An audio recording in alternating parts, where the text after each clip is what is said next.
ಇಷ್ಟ ಆಯ್ತೊಂದು ಎಂಕ್ವೈರಿ ಆಗೋದು ಓಕೆ ಲೆಟರ್ ಕೊಡ್ತೈತೆ ಓಕೆ ಫುಲ್ ಎಂಕ್ವೈರಿ ಆಗ್ತದೆ ಅವ್ರು ಎಂಕ್ವೈರಿ ಮಾಡಿದ್ದು ಬುಕ್ಕ ಇದು ಮಾಡುತ್ತೆ ಮನೀಗ ಪಂಚಾಯತ್ ಲೆಟ್ರ್ ಇತ್ತು ಅಲ್ಲಿ ಇಜ್ಜೆ ಐತೆ ಆ ಪಂಚನಾಗಲೇ ಎಂಕ್ವೈರಿ ಮಾಡ್ಕೊಳತ್ತ ನಮಗೆ ಉತ್ಪನ್ನ ಅಧಿಕಾರಿ ಅಂತ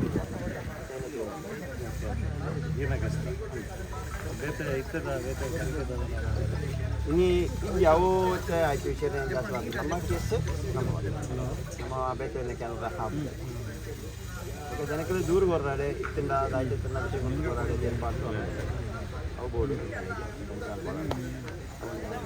ನೀರು ಬಂದನಿತ್ತ ಉತ್ಖನನದ ಸದ್ಯ ಇದ್ದಾವೆ ಇಂಕರಿ ಯಾವ್ದುಂಟು ಫುಲ್ ಇಂಕರಿ ಆಯ್ತಾ ಏನುಂಟು ಅದೆಲ್ಲ ಅದೆನ್ನೆಲ್ಲ ನಾನು ರೆಡ್ಡಿ ಅಂತ ಮಾಡ್ತೇನೆ ನಾನು ಆಯ್ತದಾಯ್ತು ಅಂತ ಬಂದೆ ನಾನು ರೆಡ್ಡಿಯನ್ನು ಒಳ್ಳೇದು ಹಂಗೆ ಇಂಕರಿ ಅವನು ಪರವಾಗಿ ಪೂರ ಯಾವ್ದುಂಟು ಕನ್ಫರ್ಮ್ ಮಾಡ ಮಾತ್ರ ಎಸ್ ಎಸ್ ಮಾಡ್ತಾರೆ ಒಂದು ಸ್ಟೇಟ್ಮೆಂಟ್ ಇದರ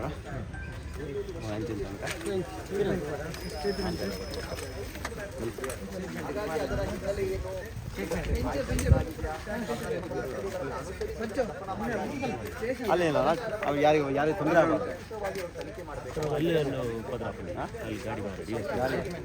ಯಾರಿಗೆ ತೊಂದರೆ ಆಗಬಾರ್ದು ನಮ್ಮಿಂದ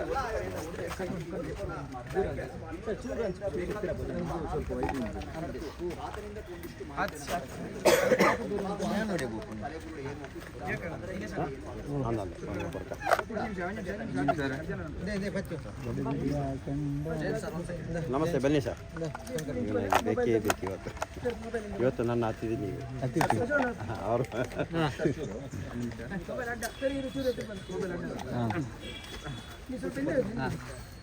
ಓಕೆ ಸರ್ ಆಗೋದಿಲ್ವಾ ಓಕೆನಾ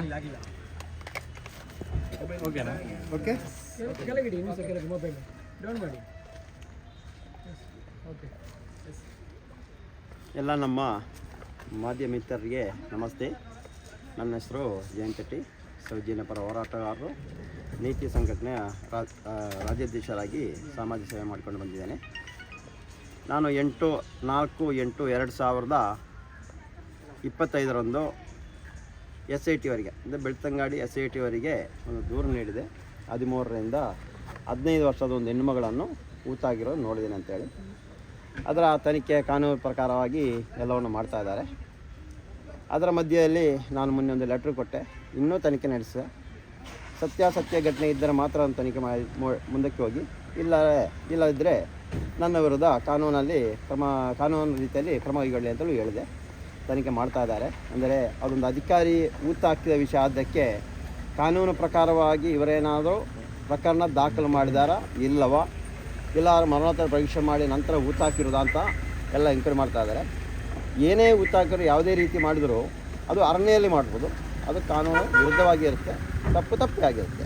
ಆದರೆ ನಮ್ಮ ಪ್ರಕಾರವಾಗಿ ಅದು ಊತ ಹಾಕಿರೋದು ಯಾವುದೇ ಕಾನೂನು ಪ್ರಕಾರ ಮಾಡಿಲ್ಲ ಅಂದಿಂದ ಇನ್ನಿ ತನಕ ನಾನು ಹೇಳ್ತಾ ಇದ್ದೀನಿ. ಮತ್ತು ನಾನು ಅದನ್ನು ಒಂದು ವಿಚಾರಣೆ ಮಾಡಿದೆ, ಅದರ ಕೆಲಸ ನಡೀತಾ ಇದೆ, ಅದು ಒಳ್ಳೆ ರೀತಿ ನಡೀತೆ. ಮತ್ತು ಇವಾಗ ನಿನ್ನೆಯಿಂದ ಮಾಧ್ಯಮದಲ್ಲಿ ಒಂದಿಷ್ಟು ಮಾಧ್ಯಮವರು ಇಲ್ಲ ಸಲ್ಲದ ಮಾಹಿತಿಯನ್ನು ಹಂಚ್ತಾ ಇದ್ದಾರೆ. ನಾನು ಎಲ್ಲ ಮಾಧ್ಯಮ ದಯವಿಟ್ಟು ಕೇಳ್ತಾ ಇರೋದು, ನಮ್ಮ ಹೋರಾಟ ಯಾವುದೇ ದೇವಸ್ಥಾನ ವಿರುದ್ಧ ಅಲ್ಲ, ಯಾವುದೇ ವ್ಯಕ್ತಿ ವಿರುದ್ಧ ಅಲ್ಲ, ನ್ಯಾಯಕ್ಕೋಸ್ಕರ ಹೆಣ್ಣು ಮಕ್ಕಳನ್ನು ಅತ್ಯಾಚಾರ ಕೊಲೆ ಮಾಡಿದ ಅಂಥ ಕಡ್ಕರ ವಿರುದ್ಧ ನಾವು ಹೋರಾಟ ಮಾಡ್ತಾ ಇರೋದು. ಅದು ದಾರಿ ತಪ್ಪಿಸಬೇಡಿ. ಎಲ್ಲರ ಮನೆಯಲ್ಲಿ ಹೆಣ್ಣು ಮಕ್ಕಳಿದ್ದಾರೆ. ಆ ಹೆಣ್ಣು ಮಕ್ಕಳಿಗೆ, ತನ್ನ ಮನೆಯ ಹೆಣ್ಣು ಮಕ್ಕಳಿಗೆ ಆ ನೋವಾದರೆ ಮಾತ್ರ ಆ ನೋವನ್ನು ಈ ಹೋರಾಟ ಏನಂತ ಅರ್ಥ ಮಾಡ್ಕೊಳ್ಬೋದು.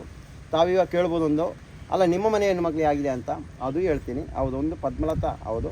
ಮತ್ತು ಈ ಒಂದು ಆಗಿರೋಂಥ ಘಟನೆ ಅಲ್ಲ, ಹೆಣ್ಣು ಮಕ್ಕಳಂದರೆ ಅದು ನಮಗೆ ಅಕ್ಕ ತಂಗಿಯರ ಥರನೇ, ಆ ಥರ ನೋಡುವವರಿಗೆ ಅದೇ. ಆ ನೋವಿಂದ ನಾನು ಈ ಹೋರಾಟಕ್ಕೆ ಕೈ ಜೋಡಿಸಿರೋದು. ಅದು ಅಲ್ಲದೆ ನಿಮಗೆ ಇನ್ನೂ ಗೊತ್ತಿದೆಯಾ ಗೊತ್ತಿಲ್ಲ ಅಂತ ಗೊತ್ತಿಲ್ಲ ನನಗೆ. ತುಂಬ ಜನಕ್ಕೆ ಗೊತ್ತಿರೋದು ಆ ಧರ್ಮಸ್ಥಳ ಗ್ರಾಮದ ವಠಾರದಲ್ಲಿ ಏನೆಲ್ಲ ಆಗಿದೆ, ಏನೆಲ್ಲ ನಡೆದಿದೆ ಅಂತ. ಇವಾಗ ನಾನು ಹೇಳ್ತಾ ಇರುವಾಗ ಹೇಳ್ಬೋದು, ನೀನೇ ಅತ್ಯಾಚಾರ ಮಾಡಿದ್ವಿ ಅಂತ ಕೇಳ್ಬೋದು. ನಾನು ಹಿಂದಿನ ತನಕ ಅಂಥ ಅತ್ಯಾಚಾರಕ್ಕಾಗಿ, ಕೊಲೆಗಾಗಿ ನಾನು ಕೈ ಹಾಕಿಲ್ಲ ಯಾರಿಗೂ.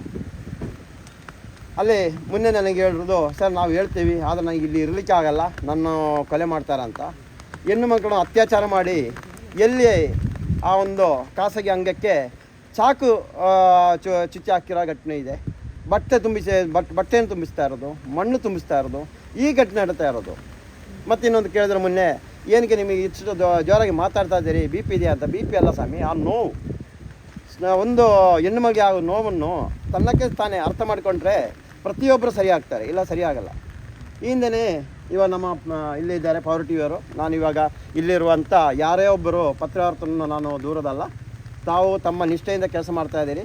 ಆದರೆ ಈ ಮೇಲೆ ಕೂತವರು ಸ್ವಲ್ಪ ಆಲೋಚನೆ ಮಾಡಬೇಕು. ಅವ್ರನ್ನ ಕಳಿಸ್ತಾ ಇದ್ದಾರೆ, ಅವರೇ ಕೇಳೋ ಪ್ರಶ್ನೆಗೆ ನಮಗೆ ಉತ್ತರ ಕೊಡೋಂಗೂ ಇರಬೇಕಂತ ಪವರ್ ಟಿವಿಯವರು ನಿನ್ನೆ ಹೇಳ್ತಾ ಇದ್ರು. ತುಂಬ ಬೈದ್ದಾರೆ, ಅದು ಇವನಕ್ಕೆ ಬೈದೆ, ನನಗೇನು ಬೇಜಾರಿಲ್ಲ ಅದರಲ್ಲಿ. ನಾನು ಇಂದಿನ ತನಕ ಸತ್ಯನಿಷ್ಠೆಯಿಂದ ಹೋರಾಟ ಮಾಡ್ತಾ ಇದ್ದೇನೆ. ಅವ್ರಿಗೆ ನಿನ್ನೆ ಒಂದು ಬುರುಡೆ ವಿಷಯ ಹೇಳ್ತಾ ಇದ್ದಾರೆ, ಜಯಂತಿ ತಂದಿರೋದಂತ. ಇನ್ನೂ ಹೇಳ್ತೀನಿ, ನೀವು ಯಾರನ್ನು ಬೇಕಾದ್ರೆ ಕರ್ಕೊಂಡು ಬನ್ನಿ ಆ ದೇವಸ್ಥಾನ ಮುಂದೆ, ಅಣ್ಣಪ್ಪ ಸ್ವಾಮಿ ಮಂಜುನಾಥ ಮುಂದೆ, ನೀವು ಹೇಳೋ ರೀತಿಯಲ್ಲಿ ನಿಂತಿರ್ತೀನಿ. ನಾನು ಹೇಳ್ತೀನಿ, ಆ ಬುರುಡೆ ನಾನು ತೆಗೆದಿಲ್ಲ. ನಾನು ಕಾಡಿಗೆ ಹೋಗಿ ಬುರುಡೆ ತೆಗಿಲಿಕ್ಕೆ ಅಲ್ಲ. ನಾನು ಅಭಿಷೇಕ್ ಹೋಗಿ ಯಾವುದೋ ಒಂದು ವೀಡಿಯೋ ಮಾಡಿರುವಂತೆ ಒಂದು 10-20 ವರ್ಷ ಹಿಂದೆ ಒಂದು ಹೆಣ್ಣು ಮಗಳನ್ನು ಅತ್ಯಾಚಾರ ಮಾಡಿ ಕೊಲೆ ಮಾಡಿ ಅಂತ ಕಾಣಿಸ್ತೆ. ನೇಣು ಹಾಕಿರೋ ಒಂದು ಹಗ್ಗ ಇದೆ, ಬಾಡಿ ಇಲ್ಲ, ಕೊಳತೋಗಿದೆ. ಅದನ್ನು ತೋರಿಸಿ ಒಂದು ವೀಡಿಯೋ ಮಾಡಿದೆ. ಅದನ್ನು ತಿರ್ಗಾ ವೀಡಿಯೋ ಮಾಡಲಿಕ್ಕೆ ಹೋಗಿರೋ ಹೊರತು ನಾನು ಹೋಗಿ ಎಲ್ಲಿಂದಲೋ ಬುರ್ರೆ ತಂದು ನಾನು ಯಾರಿಗೂ ಕೊಟ್ಟವನಲ್ಲ. ಇದರಿಂದ ದೇವಸ್ಥಾನ ಹೆಸರು ಗಳಿಸಿ ಅಂತ ಹೇಳಿಲ್ಲ, ಇನ್ನೊಬ್ಬರ ಹೆಸರು ಗಳಿಸಿ ನಾನು ಹೇಳಿದವನಲ್ಲ. ಇನ್ನೇನ ಈ ಒಂದು ಸುದ್ದಿ ಆಗ್ತಾ ಇದೆ. ಅವ್ರಿಗೆ ಹೇಳಿ ಸ್ವಾಮಿ, ನಾನು ಈ ಥರ ಕೆಲಸ ಮಾಡಿಲ್ಲ ಅಂತ ಹೇಳಿ. ಒಂದು ಕ್ವಶನ್ ಕೇಳ್ತೇನೆ. ಹೇಳಿ ಸರ್. ಈಗ ನೀವು ಒಂದು ಜಾಗವನ್ನ ಹೇಳಿದ್ರಿ, ಹೌದು. ಅಲ್ಲಿ ಕರ್ಕೊಂಡು ಹೋಗಿಕೊಂಡು ಅದನ್ನ ನೀವು ತೋರಿಸಿದ್ದೀರಾ? ತೋರಿಸ್ತೀನಿ ಸರ್. ತೋರಿಸಿದ ನಂತರ ಏನು ಹೇಳಿದ್ದಾರೆ? ನಾನಲ್ಲ, 3 ಜನ ತೋರಿಸಿದ್ವಿ ನಾವು. ನಾನು ಒಬ್ಬನೇ ಅಲ್ಲ, 3 ಜನ ತೋರಿಸ್ತೀವಿ. 3 ಜನ ಅಂದರೆ ಒಬ್ಬೊಬ್ಬರನ್ನೇ ಕರ್ಕೊಂಡು ಹೋಗಿರೋದು, ಒಟ್ಟಿನ ಕರ್ಕೊಂಡು ಹೋಗಿಲ್ಲ. ಅದರ ಪ್ರಕಾರ ಅದು ಮಾಜರಾಗಬೇಕಲ್ಲ ಸರ್. ಈ ಒಂದು ಡೆಡ್ ಬಾಡಿ ಸಿಕ್ಕಿದರೆ ಅದು ಯಾರು ನೋಡಿರೋದು ಏನು ಎಂಬುದೆಲ್ಲ ಮಾಜರಾಗಬೇಕು. ಅದರ ಪ್ರಕಾರ ಮಾಜರಾಗಿ ವಿಡಿಯೋ ರೆಕಾರ್ಡ್ ಸಮೇತ ಮಾಜರಾಗಿ ಮಾಡಿದೆ. ಈಗ ಅದರ ತನಿಖೆ ಸ್ಲೋ ಆಗಿಲ್ವಾ? ಸ್ಲೋ ಆಗಿಲ್ಲ ಸರ್. ಏನಂತ ಹೇಳಿದ್ರೆ, ನಾನು ಇನ್ನೊಂದು ಲೆಟ್ರ್ ಕೊಟ್ಟೆ ಅಲ್ಲ ಸರ್, ಯಾರಿಗೂ ತೊಂದರೆ ಆಗಬಾರ್ದು, ಸತ್ಯನಿಷ್ಠೆ ಇದ್ದರೆ ಮಾತ್ರ ಹೋಗ್ಬೇಕಂತ ಕೊಟ್ಟಿದ್ದಾರೆ. ಅದರ ಪ್ರಕಾರವಾಗಿ ಅವ್ರು ನೋಡ್ತಾ ಇದ್ದಾರೆ, ಏನಾದರೂ ಪ್ರಕರಣ ದಾಖಲಾಗಿದೆಯಾ, ದಾಖಲಾದ ನಂತರ ಅಧಿಕಾರಿಯವರು ಆ ಊತ ಹಾಕಿರೋದಂತ ಒಂದು ಎಂಕ್ವೈರಿ ಮಾಡ್ತಾರೆ. ದೂರುದಾರ ತೋರಿಸಿರುವಂತ ಈಗ ಮಾಸ್ಕ್ ಮ್ಯಾನ್ ಯಾರಿದ್ದಾರೆ ಅವರು ತೋರಿಸ್ತಾ ಇರುವಂತ ಜಾಗ ಕಲ್ಲೇರಿದು, ನೀವು ತೋರಿಸಿರೋ ಜಾಗ ಅದು ಒಂದೇ? ಇಲ್ಲ ಸರ್, ಅಲ್ಲ, ಬೇರೆ ಸರ್. ಈಗ ನೀವು ಹೇಳ್ತಾ ಇರೋದು 15 ವರ್ಷದ ಹುಡುಗಿ, ಹೌದು ಅಲ್ವಾ? ಹೌದು, ಇರೋದು 15 ವರ್ಷದ ಹುಡುಗಿ. ಅದು ಅವರ ಇದರಲ್ಲಿ 164 ಅದೇ ಇದೆ. ಹಾಗಾದ್ರೆ ಎರಡು ಒಂದೇ ಅಲ್ವಾ? ಇಲ್ಲ, ಬೇರೆ ಬೇರೆ. ಹೌದು. ಬ್ಯಾಗ್ ಏನಿರಲ್ಲ. ಸರಿ, ನೀವು ತೋರಿಸಿದ ಜಾಗದಲ್ಲಿ ಈಗ ಮೊನ್ನೆ SIT ಅವ್ರು ಕರ್ಕೊಂಡು ಹೋಗಿ ಮಾರ್ಕ್ ಮಾಡಿದಾರಲ್ವಾ? ನಂತರ ಅಲ್ಲಿ ಏನು ಇದು ಮಾಡಿಲ್ಲ, ಪ್ರೊಸೀಜರ್ ಪ್ರಕಾರ ಆಗಿದೆ ಅಂತ ಹೇಳಿದ್ದಾರೆ. ಹೌದು, ಪ್ರೊಸೀಜರ್ ಪ್ರಕಾರವಾಗಿ ಅವರು ಅಲ್ಲಿಗೆ ಬಂದೋಬಸ್ತ್ ಹಾಕ್ಬೇಕಿತ್ತು, ಅದೊಂದು ಹಾಕಿಲ್ಲ. ಅಲ್ಲ, ಪ್ರೊಸೀಜರ್ ಪ್ರಕಾರನೇ ಅಲ್ಲ ಸಿಕ್ಕಿದೆಯಾ ಸರ್ ಅಲ್ಲಿ ನಿಮ್ಮನ್ನು? ಅಲ್ಲ, ಪ್ರೊಸೀಜರ್ ತೆಗೆದಿಲ್ಲ ಇನ್ನೂ. ಅದು ತೆಗಿತಾರೆ ಅಂತ ಹೇಳಿದ್ದಾರೆ ಸರ್. ಈಗ ಅಲ್ಲಿ ಪೊಲೀಸರು ಇದ್ರು, ಡಾಕ್ಟರ್ಸ್ ಬಂದಿದ್ರು, ಡಾಕ್ಟರ್ ಇಲ್ಲ ಸರ್. ಪ್ರೊಸೀಜರ್ ಪ್ರಕಾರ ನಡೆದಿಲ್ಲ.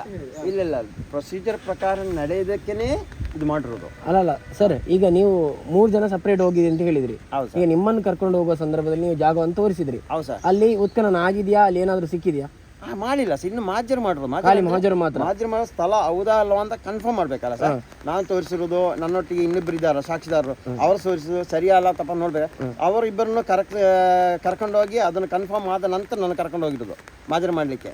ಆ ನಂತರ ಮಾಜರ್ ಮಾಡಿದ್ದಾರೆ. ಅಂದ್ರೆ ಅವರು ಯಾರು ಬಂದಿದ್ದಾರೆ, ಅವರು ಈ ಹಿಂದೆ ಆ ಜಾಗಕ್ಕೆ ಹೋಗಿ ಅದನ್ನು ಹೂತಿರುವಂತದ್ದು ಯಾರಿಬ್ರು? ಅದು ನೋಡಿದ ಸಾಕ್ಷಿ ನಿಮ್ಮೊಟ್ಟಿಗೆ ಇದ್ರು ಅವರು, ಯಾಕಂದ್ರೆ ನೀವೆಲ್ಲ ಒಟ್ಟಿಗೆ ಇದ್ರಲ್ಲ ಅಲ್ಲಿ ಇಲ್ಲಿ ಆ ದಿನ ನೋಡುವಾಗ. ನೋಡೋ ಒಟ್ಟಿಗಿದೆ, ಬೇರೆ ಯಾವುದು ಸರ್? ನೋಡೋ ಒಟ್ಟಿಗಿದೆ ಸರ್. ಒಂದನೇದಾಗಿ ನಿನ್ನೆಯಿಂದ ಮಾಧ್ಯಮದಲ್ಲಿ ಬರ್ತಾ ಇದೆ, ಎಲ್ಲ ನಿಲ್ಲಿಸಿಬಿಟ್ಟಿದ್ದಾರೆ ಅಂತ ಸಮಯ ನಾನು ನನ್ನ ಕರ್ತವ್ಯ ನಾನು ಕೇಳಲೇಬೇಕಲ್ಲ ಸರ್. ಅದರ ಪ್ರಕಾರ ಬಂದು ಕೇಳಿದೆ, ನಿಲ್ಲಿಸಿದ್ದೀರಾ ಏನಂತ. ಇಲ್ಲ, ನಿಲ್ಲಿಸಿಲ್ಲ, ಅದರ ಪ್ರಕಾರ ಮಾಡ್ತಾ ಇದ್ದೀವಿ. ಆದರೆ ಒಂದಿಷ್ಟು ವಿಳಂಬ ಆಗ್ತಾ ಇದೆ ಅಷ್ಟೇ ಹೊರತು ನಿಮ್ಮದು ಮಾಡ್ತೀವಿ ಅಂತ ಹೇಳಿದ್ರೆ ಮಾಡಲ್ಲ ಅಂತ ಯಾವುದೇ ಕಾರಣ ಕೇಳಿಲ್ಲ. ಈಗ ಇನ್ನೊಂದು, ನಿಮ್ಮ ಜೀವಕ್ಕೆ ಅಪಾಯ ಇದೆ ಅಂತ ಹೇಳ್ಕೊಂಡು ಏನು ಭದ್ರತೆ ಕೊಡಬೇಕಂತ ಏನಾದರೂ ನೀವು ಕೊಟ್ಟಿದ್ದೀರಾ? ಸರ್, ಭದ್ರತೆ ಅಂತ ನಾನು ಕೊಟ್ಟಿಲ್ಲ ಸರ್.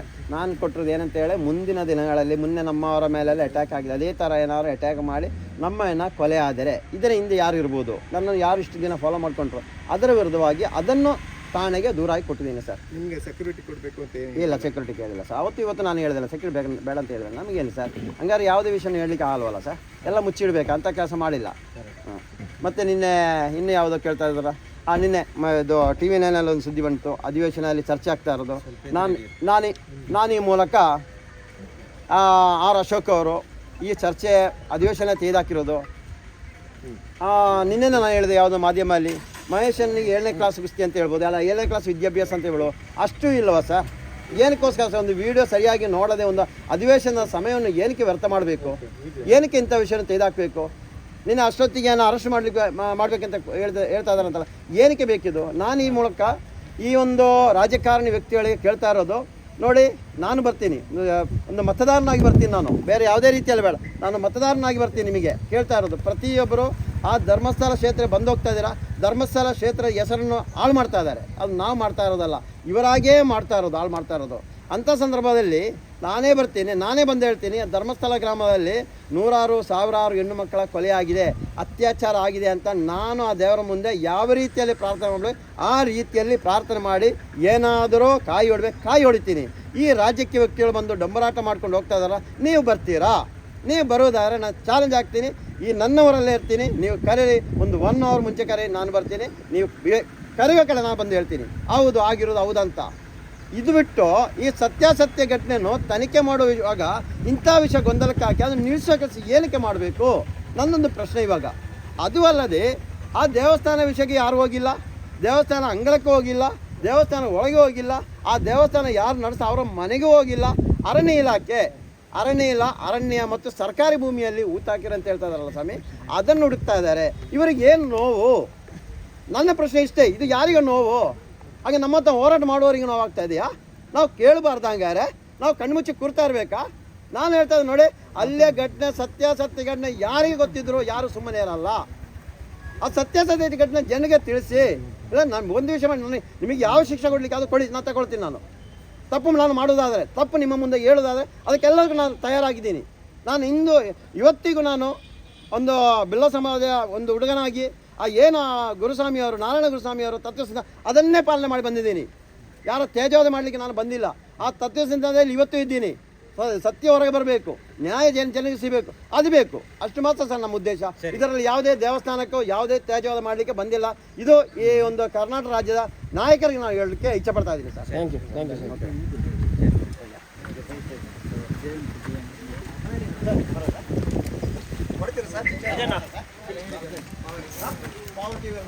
ಬೇಜಾನ ಕೊಡ್ತಾರೆ, ನನಗೆ ಬೇಜಾನ ಸಮ್ಮಾನ ಕೊಡ್ತಾರೆ. ಬೇಜಾರಿಲ್ಲ ಸರ್, ನಿಮ್ಮಲ್ಲಿ ಸ್ವಲ್ಪ ಬೇಜಾರು, ಅದು ಹೇಳ್ತೀನಲ್ಲ, ಅದು ಬೇಕಲ್ಲ. ಅಪ್ಪ ಅಮ್ಮ ಏನೆಲ್ಲ ಕರೀತಾರೆ ಅವರು.